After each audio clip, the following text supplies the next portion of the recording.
Good morning. आज लाईव्हला बनवले होते गाजरचे थेपले आणि यातलेच थोडेसे घेऊन आम्ही जाणार आहोत बाहेर, कारण की आज आहे तीर्थचा पहिला बड्डे आणि आज आम्ही एकदम वेगळ्या पद्धतीने त्याचा बड्डे सेलिब्रेट करण्यासाठी निघालो आहोत. तर इथे त्याची पहिल्यांदा अंघोळ घातली होती. सगळ्यात लवकर आज इथे अंघोळ घातली होती, इतक्या लवकर घालत नाही. त्यानंतर आवरून आम्ही निघालो. तर सगळ्यात पहिल्यांदा आम्ही जाणार होतो महाराष्ट्राचं आद्यदैवत खंडोबा म्हणजे जेजुरीला जाणार होतो. जाताना हा काहीसा व्ह्यू पाहिला. त्याच्यानंतर हा एक असा घाट होता जिथे सुद्धा भरपूर डोंगर होते आणि हिरवळ बिलकुल बी नव्हती. त्यानंतर आम्ही पोहोचलो जेजुरीमध्ये. इथे आम्ही मोफत पार्किंग होतं तिथे गाडी पार्क केली आणि हा जो स्टार्टिंगचा नंदी इथून सुरुवात होते पायऱ्यांची. तब्बल 200 पायऱ्या आहेत आणि ज्या वरच्या पायऱ्या आहेत 20 ते 25 त्यांचा चढ थोडासा जास्त आहे. हळदीमुळे बरेचसेच दगड गुळगुळीत झालेले आहेत. चालताना व्यवस्थित चालावं आणि असे कपडे असावे जे आपल्याला कम्फर्ट वाटेल आणि त्यातून इथे हळदीने कपडे खराब होतात, त्यामुळे व्हाईट कलर किंवा बेबी पिंक वगैरे असे कपडे घालू नका. इथे हा वरचा जो व्ह्यू होता ना, हा जेजुरीवरूनच दाखवला आहे, जो खूप सुंदर असा व्ह्यू आहे.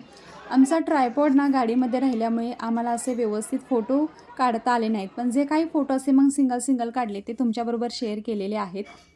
आता प्री बर्थडे शूट वगैरे असं आपण आहे ना फोटोशूटवाल्यांकडून करून घेतोच, पण त्याहीपेक्षा आम्हाला आवडले ते असे फोटोज जे आम्ही प्रत्येक ठिकाणी आमच्या बाळाचे काढले. प्रसाद घेऊन आम्ही आलो रिटर्न आल्यानंतर समोरच पुढे एक उसाचं शॉप होतं, तिथे जाऊन आम्ही ताजा उसाचा रस पिला आणि त्यानंतर आम्ही गाडीतून जे आणलेले गाजरचे थेपले होते, एक दीड थेपला एवढा होता, तो खाऊन घेतला, कारण सकाळी नाश्त्यालासुद्धा आम्ही हेच खाल्लं होतं.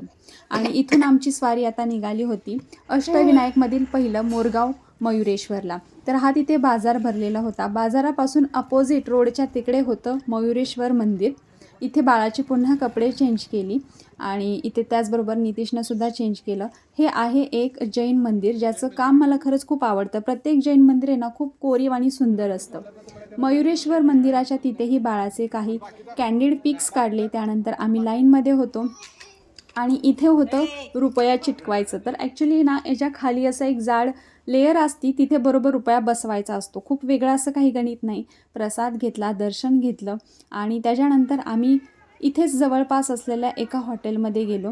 ग्रेव्ही किती दिवसांची असेल त्याच्यामुळे आम्ही सिंपल असा ब्रेकफास्टच तिथं मागवला. इथे खूप सुंदर असलेले फुलांचे हार होते जे की नकली वाटत होते. त्यानंतर इथे आम्ही मागवली होती मिसळ.